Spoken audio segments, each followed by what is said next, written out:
ஹல்லேலூயா. சந்தோஷமாக இருக்கீங்களா? இன்றைக்கும் கூட கர்த்தர் என்னை பலப்படுத்தி உங்களுக்கு முன்பாக நிற்க வைத்திருக்கிறது அவருடைய பெரிதான சுத்த கிருபை. ஆண்டவரை நோக்கி நம்ம பார்ப்போம். ஆண்டவரை இன்றைக்கி நீங்கள் எங்கள் கூட பேசுங்க அப்படி சொல்லி எல்லாரும் கேட்போம். வறுமையா போதகரே வந்தமிடம் தங்கீரும் சேருமையா பந்திதனில் சிறியவராம் எங்களிடம். அன்பின் ஆண்டவரே, இந்த வேளையிலும் எங்களோடு நீங்கள் பேசுங்கப்பா. நீங்கள் பேசுகிற வார்த்தைக்கு விரோதமாக செயல்படுகிற அனைத்து பொல்லாத ஆவிகளை இயேசுவே நாமத்தில் கட்டுகிறேன். இந்த வார்த்தைகளை கேட்கும்போதே கேட்குற பிள்ளைகளுடைய உள்ளம் கொழுந்து விட்டு எரியட்டும். நீங்கள் பரிசுத்த ஆவியானவரை ஆளுகை செய்யுங்க, பேசுங்க. இயேசுவின் இன்ப நாமத்தில் ஜெபிக்கின்ற நல்ல பிதாவே, ஆமேன். ஹல்லேலூயா. கிருபை நிறைந்த இயேசுவின் நாமத்தினால உங்கள் எல்லாரையும் கூட நான் வாழ்த்துகிறேன். கர்த்தர் நல்லவர், அவர் கிருபை என்றும் உள்ளது. இன்றைக்கு கர்த்தர் உங்களோடு கூட பேச போகிற தலைப்பு உன் பக்கத்தில் நிற்கும் இயேசு என்கிற ஒரு தலைப்பில் தான் கர்த்தர் இன்றைக்கு உங்களோடு கூட பேசுவார். இந்த வார்த்தை எனக்கு தான் அப்படி சொல்லி நீங்கள் ஆவலோடு கேட்கும்போது நிச்சயமாக இந்த வார்த்தைக்குரிய எல்லா பலனும் உங்களுக்கு உண்டு. ஹல்லேலூயா, ஹல்லேலூயா. எடுத்து வாசிப்போமா? யாத்திராகமம் எழுதின புத்தகம் 34ஆம் அதிகாரம் 5ஆம் வசனம். கர்த்தர் ஒரு மேகத்தில் இறங்கி அங்கே அவன் அருகே நின்று கர்த்தருடைய நாமத்தை கூறினார். இந்த பகுதியை நம்ம வாசிக்கும்போது கர்த்தர் ஒரு மேகத்தில் இறங்கி அங்கே அவன் அருகே நின்று, அப்படி யார் அருகே நின்று? மோசேயினுடைய அருகே நின்றார். நம்ம இந்த 34:1 நம்ம இதை பார்த்தோமானால் கர்த்தர் மோசேயை பார்த்து சொல்கிறாரு, நீ சீனாய் மலைக்கு நீ என்ன செஞ்சிருவா, அந்த மலை உச்சிக்கு ஏறி வா. அப்போது ஏன் வர சொன்னார் அப்படின்னா, மோசையின் பக்கத்தில் இருந்து பேசுவதற்கு கர்த்தர் விரும்பினார். அதனால் மோசேயே அந்த சீனாய் மலையின் உச்சிக்கு ஏறி வர சொன்னார். அந்த மோசையின் பக்கத்தில் இருந்து பேசுவதற்கு அவர் வானத்தில் இருந்து அவர் நினைச்சார இறங்கி சீனாய் மலைக்கு வந்தார். அப்போ மோசையை நீ பூமியிலிருந்து ஏறி வா, நான் வானத்திலிருந்து என்ன செஞ்சிருவேன், இறங்கி அந்த மலைக்கு வருவேன் அப்படி சொல்லி ஆண்டவர் நினைச்சார். அந்த மோசையை அழைத்தார். அது மட்டும் இல்லை, நீ வரும்போது ஏற்கனவே நான் 2 கற்பலகையில் எழுதி வைத்த அந்த வார்த்தைகளை எல்லாம் நீ என்ன செஞ்சிட்டான், கீழே போட்டு கோவத்தில் உடைச்சிட்டான். இனி நீ வரும்போது இந்த மலைக்கு ஏறி வரும்போது அதே போல் அதே சைஸில் நீ என்ன செஞ்சுட்டு வரணும், 2 கற்பலகையை நீ செதுக்கி நீ மேலே கொண்டு வா அப்படி சொல்லி மோசையிட்ட கர்த்தர் சொன்னார். மோசையும் அதை அப்படியே கேட்டு அந்த 2 கற்பலகையை அவன் செய்துவிட்டு அதையும் தூக்கி கொண்டு அந்த சீனாய் மலை உச்சிக்கு அவர் ஏறி போனார் என்பதாக பார்க்குறோம். அருமையானவர்களே, அந்த ஏன் அப்படி கஷ்டப்பட்டு இந்த மோசையை மலைக்கு அவர் கூப்பிடணும்னா அந்த மோசை பக்கத்துலேருந்து பேசுவதற்கு தான். ஹல்லேலூயா, ஹல்லேலூயா. அப்போது என் சமூகத்திற்கு வா. ஒரு இடத்துல இருந்துச்சுன்னா நீ அதிகாலையில் எழுந்து என் சமூகத்தில் வந்து நில்லு அப்படின்னு ஆண்டவர் சொன்னார்.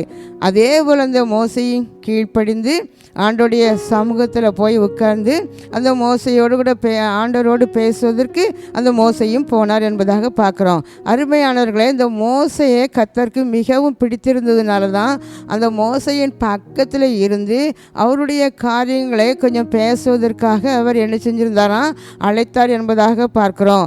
அந்த மோசையை கூட நம்ம அந்த யோசுவாக்கு ஒரு தடவை சொல்லும்போது எடுத்துக்காட்டுக்கு சொல்கிறாரு, நான் மோசையோடு இருந்தது போல் உன்னோடும் நான் என்ன செய்வேன், நான் இருப்பேன் அப்படின்னு ஆண்டவர் சொல்கிறாரு. அநேக வேளையில் நான் உங்களையும் என்னையும் கூட ஆண்டவர் பார்த்து தேவ சமூகத்தில் வந்து நீ அமர்ந்து இருன்னு சொல்கிறாரு. ஏன்னா மோசே என் சமூகத்தில் வந்து அமர்ந்திருக்கும் போது நீ தனியாக வந்து என்ன செய்ய, அமர்ந்து வா. அந்த மலை பக்கத்தில் ஆடு மாடு மிருகங்கள் கூட வரக்கூடாது, வேறு யாரும் வரக்கூடாது, நீ மட்டும் என் சமூகத்தில் வந்துட்டு தனியாக உன் பக்கத்தில் இருந்து நான் என்ன செய்யணும், நான் பேசணும் அப்படி சொல்லி ஆண்டவர் விரும்பினார். அந்த மோசே வந்து முகமுகமாய் கர்த்தர் மோசையோடு பேசினார் என்பதாகவும் நம்ம பார்க்குறோம். மோசே ஒரு தரிசனமுள்ள ஒரு தெய்வ மனிதன் தான்.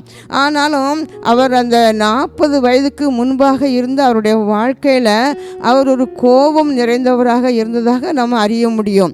ஆனால் கர்த்தர் அவரை 40 வயதுக்கு பிறகு அவரை வழி நடத்தினார்.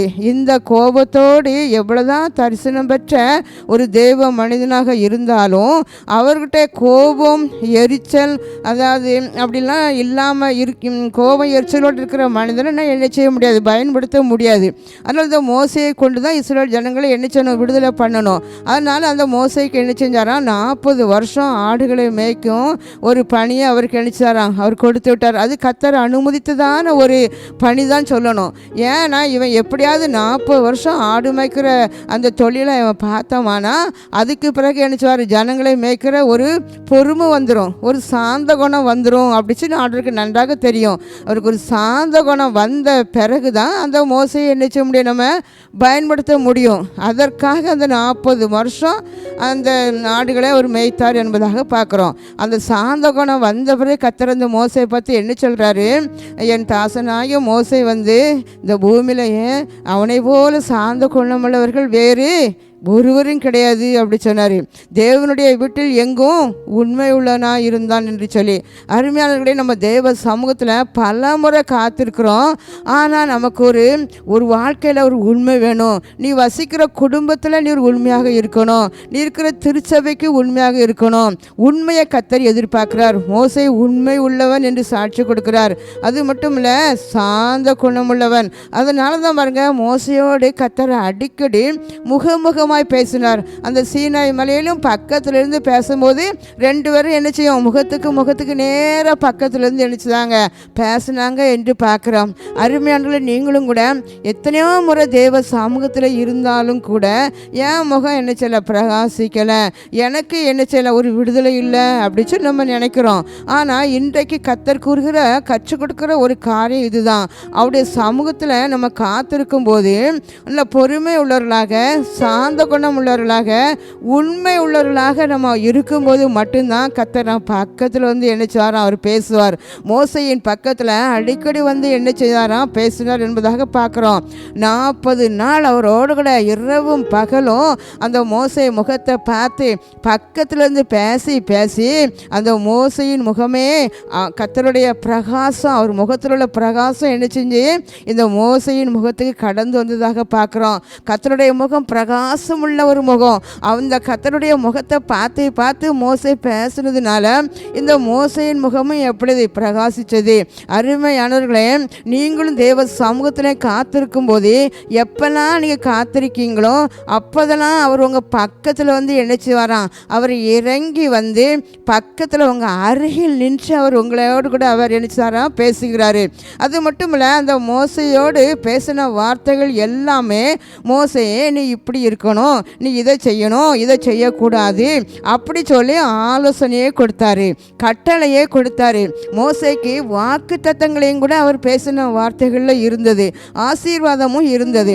அருமையானவர்களே, நீங்கள் தேவ சமூகத்தில் காத்து இருக்கும்போது கர்த்தர் உங்கள் பக்கத்தில் வந்து இருந்து கொண்டு உங்களோடு பேசுகிற வார்த்தை அதுதான், ஒரு ஆசீர்வாதமான ஒரு வார்த்தை.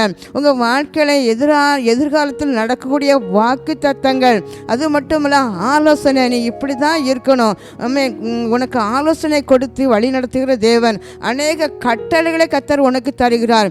மோசைக்கு கொடுத்தது போல நீங்களும் தேவ சமூகத்தில் அமர்ந்திருக்கும் போது கர்த்தர் உங்களுக்கு எண்ணிச்சாராம், அவர் இப்படிப்பட்ட வார்த்தைகளை தந்து உங்களை வழி நடத்துவேன் என்பதாக சொல்கிறாரு. அப்போ நம்ம ஒவ்வொரு நேரமும் கூட சில நேரத்தில் இரவு வேளையில் கத்தர் அடிக்கடி நம்மளை அவர் நினச்சா விழிப்பு வந்துடும் நமக்கு. இப்போ கத்தர் நம்மளை எழுப்புறார், ஏன்னா என் சமூகத்தில் இருந்து இரு, நான் உன் பக்கத்தில் இருந்து உன் கூட பேசணும். எப்படியா? மேலிருந்து அவர் மேலேருந்து இறங்கி நம்ம பக்கத்தில் வந்து அமர்ந்து அவர் எழுச்சாராம், அவர் பேசுகிறாரு. இன்றைக்கு அநேக சொல்கிற காரியம் இதுதான். நான் சுகமில்லாமல் இருக்கும்போது எதிர்பார்க்குறது என்னென்னா, என் பக்கத்தில் இருந்து என்னை கவனிக்கணும், எனக்கு என் பக்கத்தில் ஒரு ஆள் இருந்து என்னை விசாரிக்கணும் அப்படின்னு சொல்லி எதிர்பார்ப்போம். சில பெற்றோர்கள் சொல்லுவாங்க, நான் இத்தனை நாள் சுகமில்லாமல் இருந்தேன், ஒரு பிள்ளை கூட என் பக்கத்தில் இருந்து என்னச்சல கவனிக்கலை. அநேகர் வியாதியின் மூலமாக கஷ்டப்படும் போது அவங்க சொல்லுவாங்க, எனக்கு இந்த வியாதி எனக்கு இருக்கிறதுனால எங்கள் வீட்டில் என் பிள்ளைகள் கூட அந்த சின்ன பிள்ளைகளை என் பக்கத்தில் வரவிட மாட்டேக்காங்க. அப்போ அவங்களுக்கு அது ஒரு கவலை, என் பக்கத்தில் இருக்க ஒருவருமே இல்லையே. இப்படி கவலையோடு இருக்கிற உங்களை பார்த்து தான் இன்றைக்கி ஆண்டவர் சொல்கிறாரு, நீ எப்போதெல்லாம் என்னை நீ கூப்பிடும்போது நான் உன் பக்கத்தில் மேலே இருந்து நான் உடனே இறங்கி வந்து நான் உன் பக்கத்தில் அமர்ந்து நான் உன் கூடவே இருக்கிறேன் என்று கர்த்தர் வாக்கு கொடுக்கிறார். ஹல்லேலூயா, ஹல்லேலூயா. மோசேயின் ஆரம்ப காலகட்டத்தை நம்ம பார்க்கும்போது, அந்த மோசே ஆடுகளை மேய்த்து கொண்டு இருக்கும்போது இந்த பக்கத்துலலாம் ஒரு முட்செடி அது என்னச்சுது, தானாய் பற்றி எரிந்தது என்பதாக பார்க்குறோம். ஒரு செடி தானாய் என்னச்சது, தீ பிடித்து எரிகிறது. செடி என்னச்சுன்னா வெந்து போகவில்லை. அந்த தீ எரிகிறதுனால செடி பச்சையாகவே தான் இருக்கிறது, ஆனால் தீ எரிகிறது. இது என்ன ஆச்சரியம் என்று சொல்லி மோசே அந்த முட்செடி பக்கத்தில் போய் எழுச்சாராம் பார்க்க போகிறாரு. ஆண்டவரும் அந்த முட்செடியில் அந்த நடுவில் அக்கினி நடுவில் நின்று மோசே மோசே அப்படி சொல்லி அவர் பெயர் சொல்லி கூப்பிட்டு, நீ எனக்கு என்ன செய்யணும், இஸ்ரவேல் ஜனங்களை நீ என்ன செய்யணும், விடுதலையாக்குவதற்கு ஒன்னே தானே அனுப்புவேன் அப்படி சொல்லி ஆண்டவர் அவனை பக்கத்தில் போய் மோசே மோசே என்று சொல்லி அவர் கூப்பிடுகிறாரு. ஹல்லேலூயா. நம் தேவன் பெயர் சொல்லி அழைக்கிறவர். மோசே எத்தனையோ தடவை மோசே மோசே என்று அழைக்கிறாரு.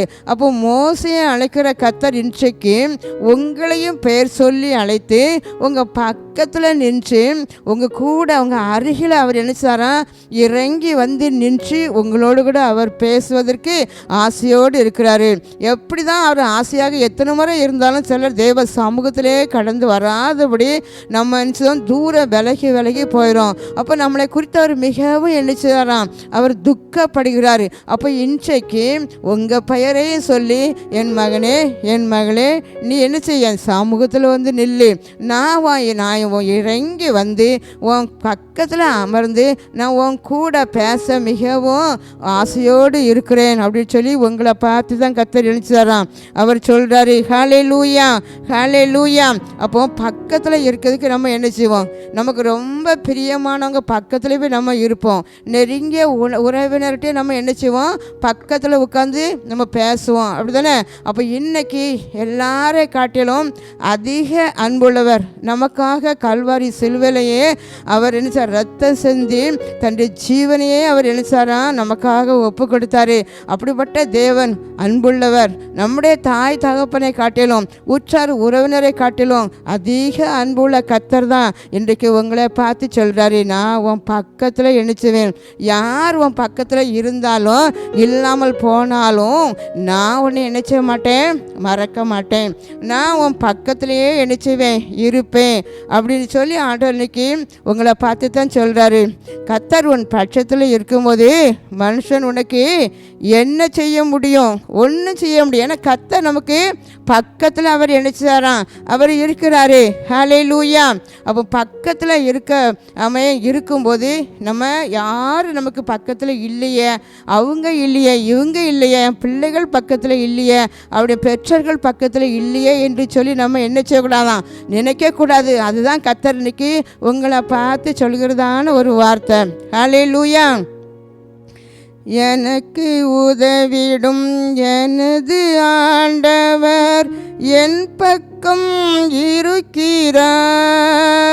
உலக மனிதர்கள் எனக்கு எதிராக என்ன செய்ய முடியும், தோல்வி இல்லை எனக்கு, வெற்றி பவனி செல்வேன். தோல்வி இல்லை நமக்கு, வெற்றி பவனி செல்வேன். அப்போ எனக்கு உதவிடும் எனது ஆண்டவர் என் பக்கம் எனக்கு இருக்கும்போது மனிதர்கள் எனக்கு என்ன செய்ய முடியும்? ஹல்லேலூயா.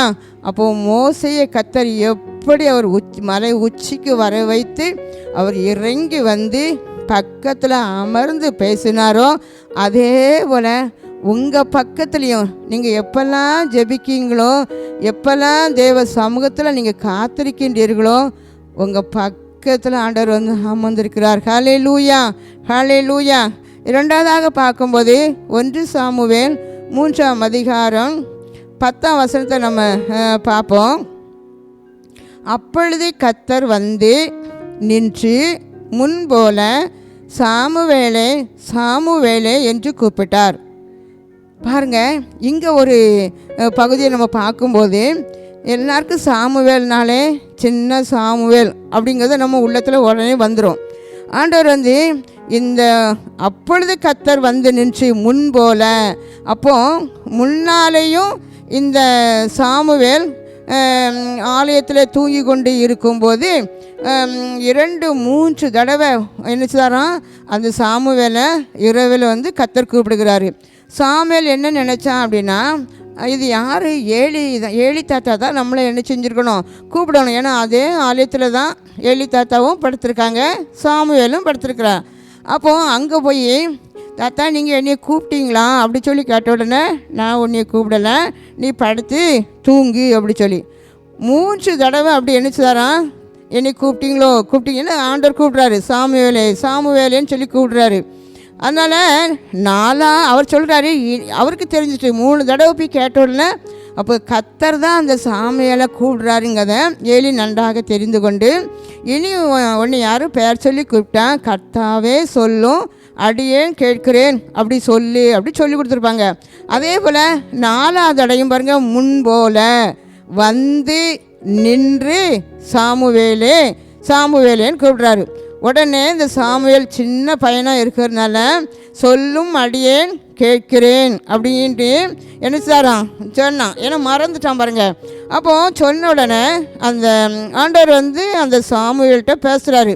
அதே ஆலயத்தில் இருக்கிற ஏலிக்கு கர்த்தர் பேசுகிற வார்த்தை கேட்கல, சாமுவேல்கிட்ட தான் அவர் என்னச்சாராம் அவர் பேசிகிட்டு இருக்காரு. எதை பேசுகிறாருன்னா, ஏலியின் குடும்பத்தை வச்சு தான் அவர் பேசுகிறாரு.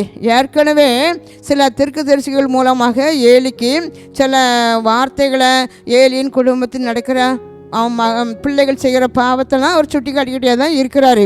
நீ இப்படி செய்தால் நான் உனக்கு இப்படி தண்டனை தருவேன் அப்படின்னு சொல்லிட்டு. ஏன்னா தான் பிள்ளைகள் செய்கிறது நியாயமில்லாத ஒரு காரியம் என்று தெரிந்தும் இந்த ஏலி வந்து என்ன செய்யலை, அவங்ககிட்ட தட்டி கேட்கல. அது ஆண்டவருக்கு மிகுந்த ஒரு கோபம். அதனால் நான் நிறைய தீர்க்கதரிசிகிட்ட சொல்லி அனுப்புனதை நான் அதை நிறைவேற்றுவேன் அப்படின்னு சொல்லி அந்த சாமுவேல்கிட்ட கர்த்தர் இருந்து என்ன பேசுகிறாரு பாருங்கள். பேசி முடிச்சுட்டு தூங்கியாச்சு. காலையில் அந்த ஏலி அந்த சாமுவேல்கிட்ட கேட்க, ஆண்டவர் உங்கள்கிட்ட என்ன பேசுனாருன்ட்டு சாமுவேலுக்கு சொல்லுறதுக்கு பயமாக இருக்குது. உடனே அவர் என்ன ஆண்டவர் சொன்னதை நீ என்ன சொல்லணும், சரியாக சொல்லணும், இல்லைன்னா கர்த்தர் என்ன உனக்கு அதுக்கு மேலே சரியாக உனக்கு என்ன அவர் தண்டனை தருவார் அப்படி சொன்னோன்னே சாமுவேல் என்ன பண்ணார்னா எல்லாம் சொல்லிட்டான். இப்படி தான் சொன்னாங்க உங்களுக்கு அப்படின்னு சொல்லி அவர் சொன்ன காரியத்தை ஃபுல்லாக அவர் குடும்பத்தை பற்றி சொன்னதெல்லாம் சொல்லியாச்சு பாருங்கள். அந்த சொன்ன காரியம்லாம் நம்ம அந்த வேத பகுதியில் பார்க்கும்போது அந்த 3:19 சாமுவேலுக்கு சொன்ன வார்த்தை ஒன்றும் தரையிலே விழுந்து போக கர்த்தர் விடவில்லை. என்னெல்லாம் நீ ஏலி குடும்பத்துக்கு இவர் சொன்னாரோ எல்லாம் என்ன செய்யுது, ஒரு வார்த்தை கூட தரையில் என்ன செய்யல கர்த்தர் விடவில்லை. எல்லாம் அவங்க வாழ்க்கையில் நடந்தது என்று பார்க்குறோம். அருமையானவர்களே, உங்கள் பக்கத்தில் நின்று கர்த்தர் சொன்ன வார்த்தை ஒரு வார்த்தை கூட தரையிலே என்ன செய்யாதான் விழவே விழாது. நீங்கள் ஜெபித்து கொண்டு இருக்கும்போது, ஆலயத்தில் நீங்கள் செய்திகளை கேட்டுக்கொண்டு இருக்கும்போது, நீங்கள் தரிசனம் காணும்போதெல்லாம் கர்த்தருங்க பக்கத்தில் நின்று என்னெல்லாம் சொல்கிறாரோ அது நிச்சயமாக அது என்ன செய்யும், அது ஒரு வார்த்தை கூட அது நடக்காமல் தரையில் விழாது என்று கர்த்தர் உங்களை பார்த்து தான் சொல்கிறார் இன்னைக்கு. ஹல்லேலூயா. அதே போல் நியாயாதிபதி 6ஆம் அதிகாரம் 11 பார்க்கும்போது அந்த கிதியோன் கோதுமையை போர் எடுத்து கொண்டு இருக்கும்போது தேவதூதன் ஒரு மரத்துக்கு பக்கத்தில் அந்த கிதியோனுக்கு பக்கத்தில் இருந்து அவர் நினைச்சாராம், கவனித்து பார்த்து கொண்டே இருந்தார். ஹல்லேலூயா, ஹல்லேலூயா. உன் பக்கத்தில் 1000 பேரும் உன் வலதுபுறத்தில் 10,000 பேர் விழுந்தாலும் அது உன்னை அணுகாது. ஏனென்றால் கர்த்தர் நம்ம கூடவே நினைச்சா இருக்கும்போது எதுவுமே நம்ம நினைச்சாத அணுகாது. எலியாவும் சோர்ந்து போன நேரத்தில் தேவதூதன் பக்கத்திலே தான் கர்த்தரை அனுப்பி கவனிக்க வைத்திருந்தார். ஆனாலும் அந்த எலியா அதை உணராததுனால தான் எலியாவுக்கு அப்படிப்பட்டதான ஒரு சோர்வு வந்தது. அருமையானவர்களே, இன்றைக்கும் கர்த்தர் உங்களை பார்த்து தான் சொல்கிறாரு, உங்கள் பக்கத்தில் நான் இருக்கேன். நான் வானத்திலிருந்து இறங்கி வந்து உங்கள் பக்கத்தில் இருந்து நான் உங்கள் முகத்தை பார்த்து மோசையோட முகமுகமாய் பேசுனது போல், மோசை பக்கத்தில் இருந்து பேசுனது போல் உங்கள் கூட இருந்து பேசுவேன். உங்கள் முகம் பிரகாசிக்கும். நீங்கள் வெட்கப்பட்டே போக மாட்டீங்க. யாக்கோபின் முகம் இனி செத்து போவது இல்லை என்று சொன்னது போல் கர்த்தர் உங்களுக்கு சொன்ன வார்த்தையில் அவ்வளோ வல்லமை இருக்கிறது. ஹல்லேலூயா, ஹல்லேலூயா. என் கூடவே இரும் ஓ இயேசுவே, நீர் இல்லாமல் நான் வாழ முடியாது. என் பக்கத்திலே இரும் ஓ இயேசுவே, நீர் இல்லாமல் நான் வாழ முடியாது. பக்கத்திலிருந்து பேசுகிற ஒவ்வொரு வார்த்தைகளுக்கும் அற்புதங்கள் உண்டு. யோபு சொல்கிறாரு, எனக்கு வேண்டிய ஆகாரத்தை பார்க்கலாம் உமது வார்த்தையை நான் காத்து கொண்டேன் என்பதாக சொல்கிறார். கர்த்தருடைய வார்த்தை, நான் சாப்பிடுகிற ஆகாரத்தை காட்டிலும் கர்த்தருடைய வார்த்தையை தான் நான் பாதுகாத்து கொண்டேன், கர்த்தருடைய வார்த்தையை நான் காத்து கொண்டேன் என்று சொல்கிறாரு. நீங்கள் தந்த இந்த வார்த்தை, உங்கள் வார்த்தை தான் நான் 4 தலைமுறையின் கண்களால் என்னை பார்க்க வைத்தது. உங்கள் வார்த்தை தான் என் வாழ்க்கையின் முன்னிலையை காட்டிலும் பின்னிலைமை 2 மடங்கு ஆசீர்வதித்ததை என்னால் காண முடிந்தது. அருமையானவர்களை, கர்த்தருடைய சமூகத்தில் அவர் பக்கத்தில் இருந்து நமக்கு தருகிற வார்த்தை அற்புதங்களை கொண்டு வரும், அற்புதங்களை கொண்டு வரும். அவர் பக்கத்தில் இருந்து பேசின வார்த்தைகள் தான் நமக்கு அற்புதங்களை கொண்டு வரும். மோசே ஒரு கோலை கையில் வச்சுருந்தான். ஆனால் முதலாவது ஒரு அற்புதத்தை தான் மோசே பார்த்தாரு. ஆனால் அந்த கோலில் மூலமாக கர்த்தர் எண்ணற்ற அற்புதங்களை இங்கே செய்தார் என்று பார்க்குறோம். நமக்கும் கூட இன்றைக்கு கோல் கர்த்தருடைய வார்த்தை தான். இந்த கர்த்தருடைய வார்த்தையை நம்ம கையில் எடுக்கும்போது, அதை பயன்படுத்தும் போது, அன்று மோசே கோலை எடுத்த போது பார்வோன் எழுமினது போல, செங்கடல் எழுமினது போல, அருமையானவர்களே, நீங்கள் கர்த்தருடைய வார்த்தையை கையில் எடுத்திருக்கும் போது உங்களுக்கு விரோதமாக பார்வோன் எழும்புவான். அது மட்டுமல்ல, செங்கடல் உங்களுக்கு முன்பாக எழும்பி நிற்கும். ஆனாலும் உங்களுக்குள்ளே இருக்கிற தேவன் பெரியவர். நீங்கள் இந்த செங்கடலை பார்த்து, சிவந்த சமுத்திரத்தை பார்த்து நீங்கள் பயப்பட தேவையே இல்லை. ஏனென்றால் கர்த்தர் உன் பக்கத்தில் அவர் இருக்கிறபடினால எந்த பார்வோனை பற்றி நீங்கள் பயப்பட தேவையில்லை. உங்களுக்குள்ளே இருக்கிற தேவன் பெரியவர். ஹல்லேலூயா, ஹல்லேலூயா. அவர் உங்கள் பக்கத்தில் இருந்து அவர் கவனிக்கிறாரு. அருமையான பிள்ளைகளை, இன்றைக்கு கர்த்தர் உங்களை பார்த்து தான் சொல்கிறாரு, எங்கள் பக்கத்துலேருந்து எங்களை அரவணைக்க ஒருவரும் இல்லையே, எங்களை பக்கத்துலேருந்து விசாரிக்க ஒருவரும் இல்லையே. நீங்கள் தான் என் தேவன் அப்பா, நீங்கள் தான் எங்கள் தகப்பன். அன்றைக்கு மோசையின் பக்கத்துலேருந்து பேசுனது போல் எங்கள் கூட பேசுங்கன்னு சொல்லி கேட்போமா?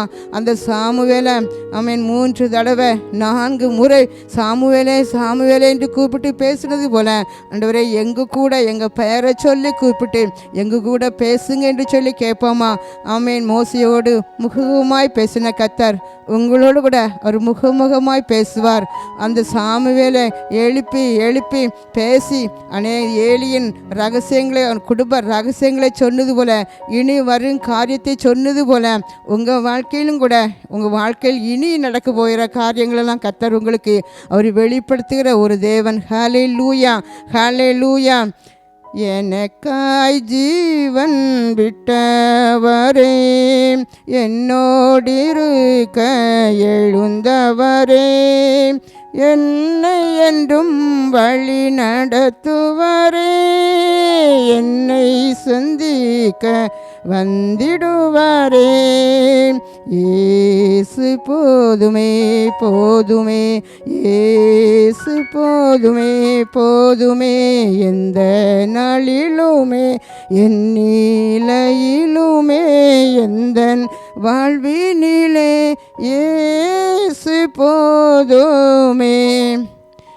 எல்லாரும் கூட கண்களை மூடி, எனக்காய் ஜீவனை விட்ட கர்த்தர் உங்கள் பக்கத்தில் இருந்து உங்களோடு பேசி உங்களுக்கு அற்புதம் செய்வதற்காக அன்றைக்கு அவர் மோசேக்கு பரலோகத்திலிருந்து இறங்கி சீனாய் மலைக்கு வந்தது போல நமக்காக, உங்களுக்காக, எனக்காக கல்வாரி சிலுவையில் அடிக்கப்பட்டு இரத்தத்தெல்லாம் சிந்தி அவர் மரித்து 3ஆம் நாள் எழும்பினது உங்களுக்காக, எனக்காகவே தான். நம்ம கூட இருப்பதற்காக, நம்ம கூட இருந்து நம்மளை கவனிப்பதற்காக, கூட இருந்து நம்மளை பாதுகாப்பதற்காக அவர் என்னச்சார் உயிரோடு இருக்கிறார். நம் தேவன் இன்றும் அவர் உயிருள்ள தேவன். அவர் இன்றும் நமக்கு ஜீவன் உள்ளவராக இருக்கிறபடினால நம்ம எல்லாரும் அவரை நோக்கி பார்த்து, ஆண்டவரே எங்கள் கூட நீங்கள் பேசுனீங்கப்பா, அதற்காக நன்றி என்று சொல்லுவோமா. என் பக்கத்தில் இருக்க ஒருவருமே இல்லை, என் முகத்தை பார்த்து பேசுவ ஒருவரும் இல்லை. என்னை எல்லாரும் மறந்துட்டாங்க, என்னை கைவிட்டுட்டாங்க. ஏதோ ஒரு அந்நியன் போல் என் பிள்ளைகளும் கூட என்னை எண்ணுகிறார்கள், என் குடும்பத்திலும் கூட என்னை விசாரிக்க ஒருவரும் கிடையாது என்று சொல்லி மனவேதனையோடு கூட நீங்கள் படுக்கையில், வியாதி படுக்கையில் இருந்து நீங்கள் அழுது கொண்டு இருக்கின்றீர்களோ, கர்த்தர் இன்று உங்களை பார்த்து உங்கள் பக்கத்தில் வந்து நின்று கொண்டு, என் மகனே நீ அழாதே, என் மகளே நீ அழாதே என்று சொல்லி அவருடைய அன்பான கரத்தினால் உன் கண்ணீரை துடைத்து உன்னை அரவணைத்து கொண்டிருக்கிறார். Thank you Jesus. ஹல்லேலூயா, ஹல்லேலூயா. ஆதரவற்று போயிருக்கிற உமது பிள்ளைகளோடு பேசினதற்காக நன்றி ஆண்டவரே, நன்றி ஆண்டவரே. தகப்பனை இன்றைக்கு கூட உங்கள் அன்பான கரம் முத அன்பு பிள்ளைகளை தொட்டதற்காக உமக்கு நன்றி செலுத்துகிறேன் ஆண்டவரே.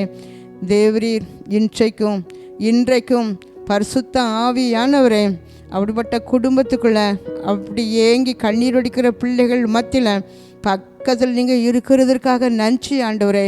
ஒவ்வொரு நாளும் தேவன் என் பக்கத்தில் இருக்கிறார், என்னை கவனிக்கிறார் என்கிற உணர்வு இந்த பிள்ளைகளுக்குள்ளே கடந்து வரட்டுமே ஆண்டவரே. கண்ணீரெல்லாம் துடைச்சிருங்க ஏசப்பா. ஒவ்வொரு வீட்டுக்குள்ளே நீங்கள் உலாவுங்க, அசைவாடுங்க.